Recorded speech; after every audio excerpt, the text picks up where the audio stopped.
But, I mean, I think it's really, I mean, the chances now, I've been thinking about this later tonight, but I think it's legitimately better than majority. Like, I'd say it's like 60-40 at this point, that Elizabeth Warren stays in the race, continues to suck up delegates from Bernie Sanders, at least until it's far too late for it to make any kind of difference. And really continues to destroy her progressive legacy, hands Joe Biden the nomination, and then Joe Biden eventually goes to lose on to Trump. Like, that's what I feel like is going to happen at this point. If these Democrats succeed in stopping Bernie, perhaps through a contested convention in which superdelegates override the plurality vote and they put the feeble and uninspiring Biden at the top of the ticket, it will be an absolute calamity. Bernie supporters, many of whom already disliked the party for working hard to stop Bernie in 2016 and the incredibly fishy Iowa caucus shenanigans, will simply give up on the Democrats. Millennials will leave the party in droves, feeling that their votes don't matter. Some will probably support a third-party candidate. Others will argue that in the interest of pragmatism, they should still vote for a dishonest and weak candidate who says he has no empathy for them. Their appeals will mostly fail. The party will be riven with bitter conflict. Biden will have no clear message, no strategy. He'll perform embarrassingly in debates with Trump, forgetting his words and seeming to wonder why he's even on stage. He'll also have no good explanation for what his son Hunter was doing for that Ukraine gas company, which will be the subject of constant discussion. He's absolutely right about that. He is absolutely right about that. It will be a subject of absolute constant discussion because Trump understands that this looks corrupt as hell, and people already know. People know probably everything there is to know about Trump at this point. Like, this guy has come out and admitted on tape that he likes to grab women by the pussy. And he won the election after that. He won the election after that.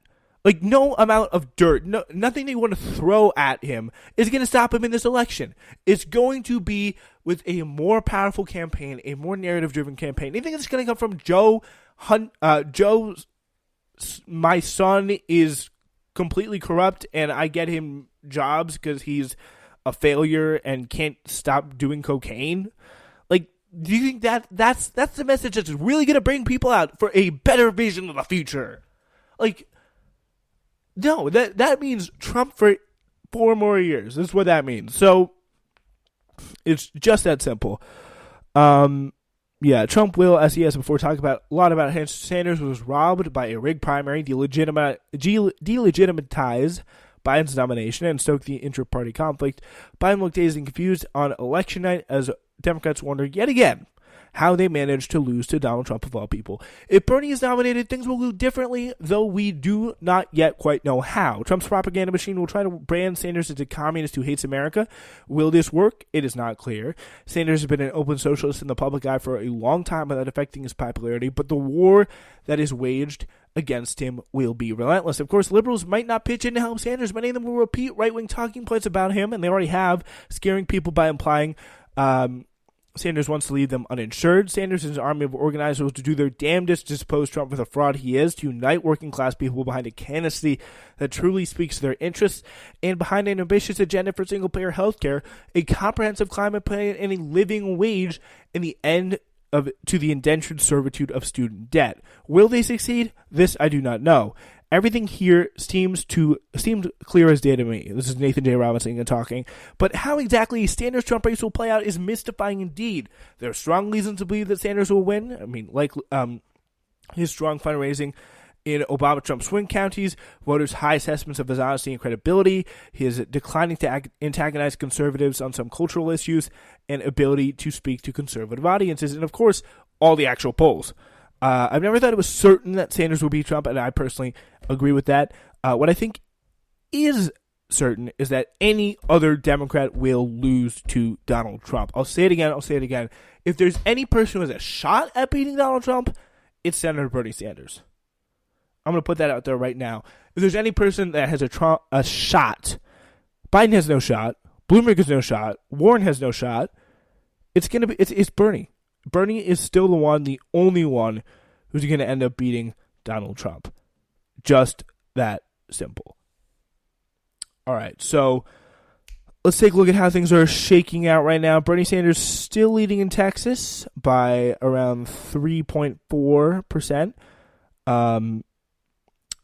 Biden's up in Maine by about what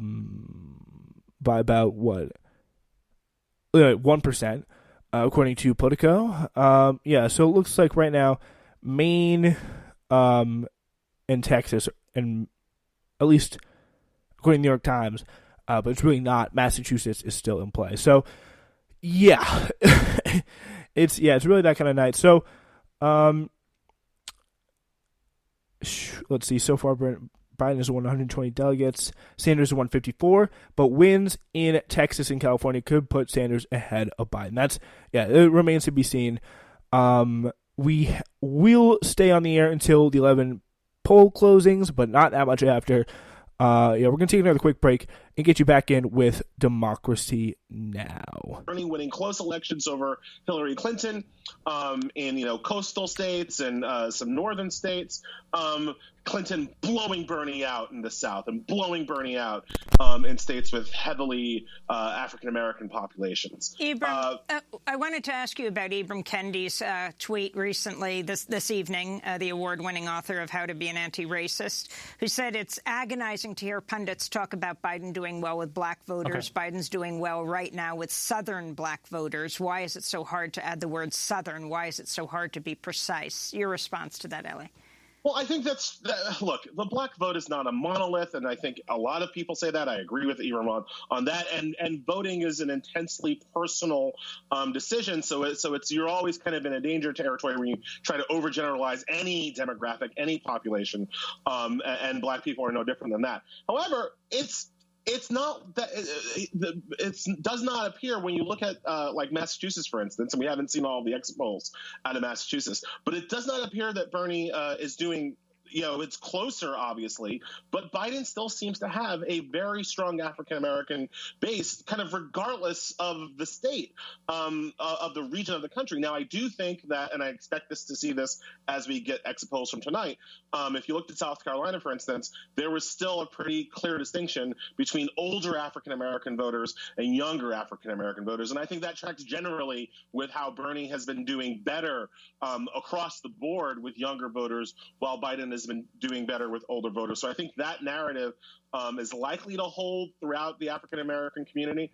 But I think that's potentially in this election going to be the stronger break point than this regional thing. Biden does seem to have regional appeal to African-American voters kind of all across the country. What I do think is interesting, what I really do want to see out of California and Texas, is that Bernie did something very interesting, I thought, in Nevada. He really cleaned up among Latino voters in Nevada. And if he can keep that strength among Latino voters in Texas, among Latino voters in California, that's the kind of coalition, that might be a winning strategy for Bernie. If he gets young African Americans, a broad cross section of Latinos, and he still has his young a progressive base, like that might be enough to stop this, what's looking like a Biden tide right now. Well, we're going to continue this discussion right after the top of the hour. That's Elie Mystal of The Nation. We'll be also speaking especially about the youth vote to Araceli Jimenez of the Sunrise Movement. New Yorker Magazine's Masha Gessen is with us. Lee Fang is here with us in San Francisco, and the polls are just about to close in California. And the New Republic's Kate Aronoff is with us. I'm Amy Goodman with Nermeen Sheikh and Jeremy Scahill. We'll be back in a minute.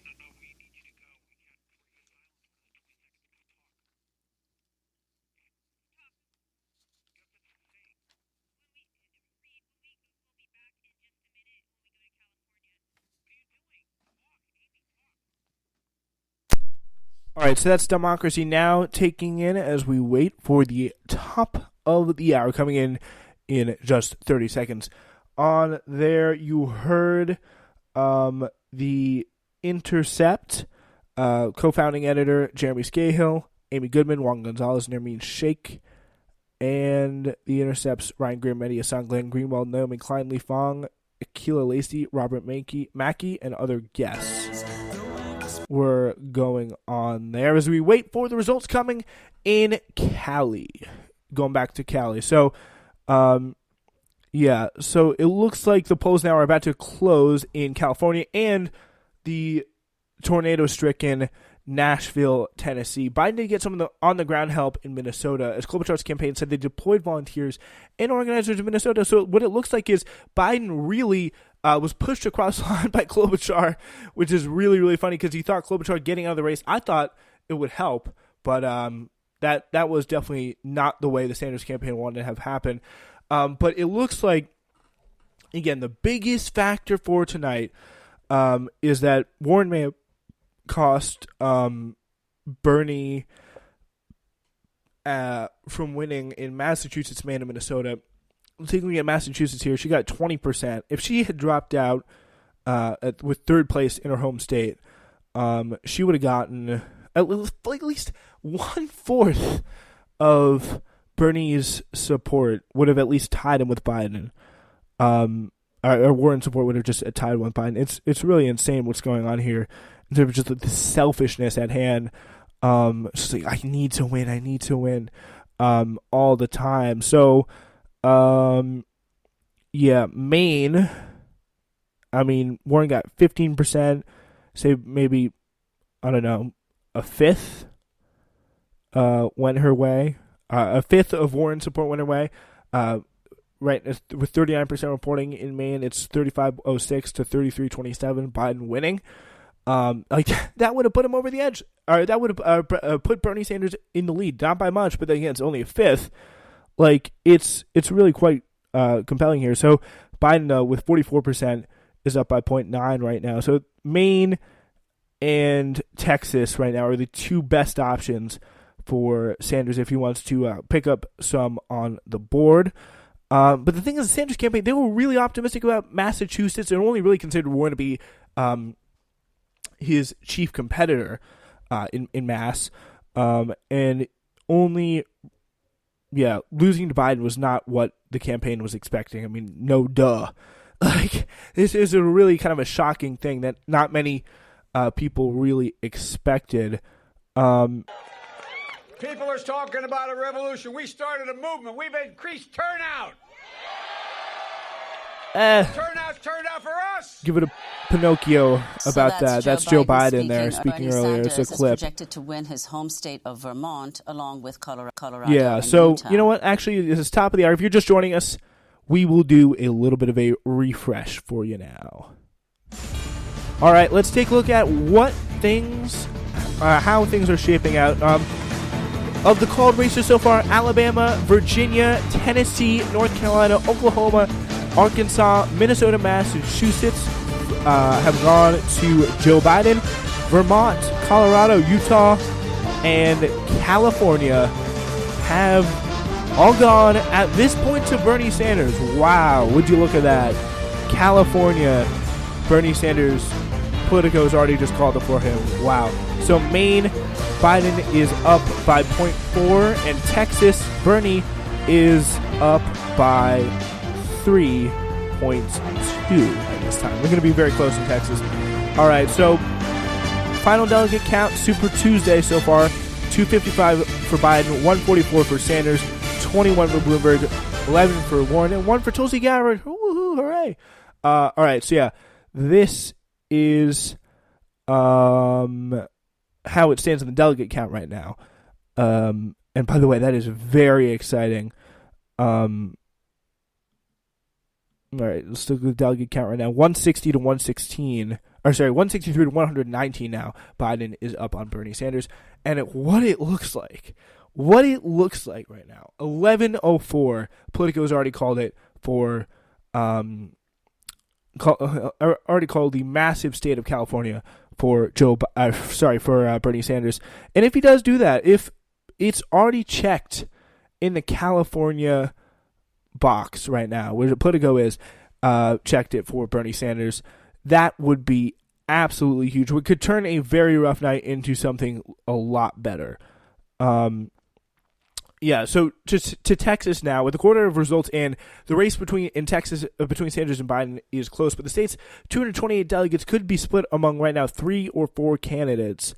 Right now it's 3, but if Elizabeth Warren is only 28% reporting in the New York Times count, but if Elizabeth Warren gets up past 12.8, that'll be huge.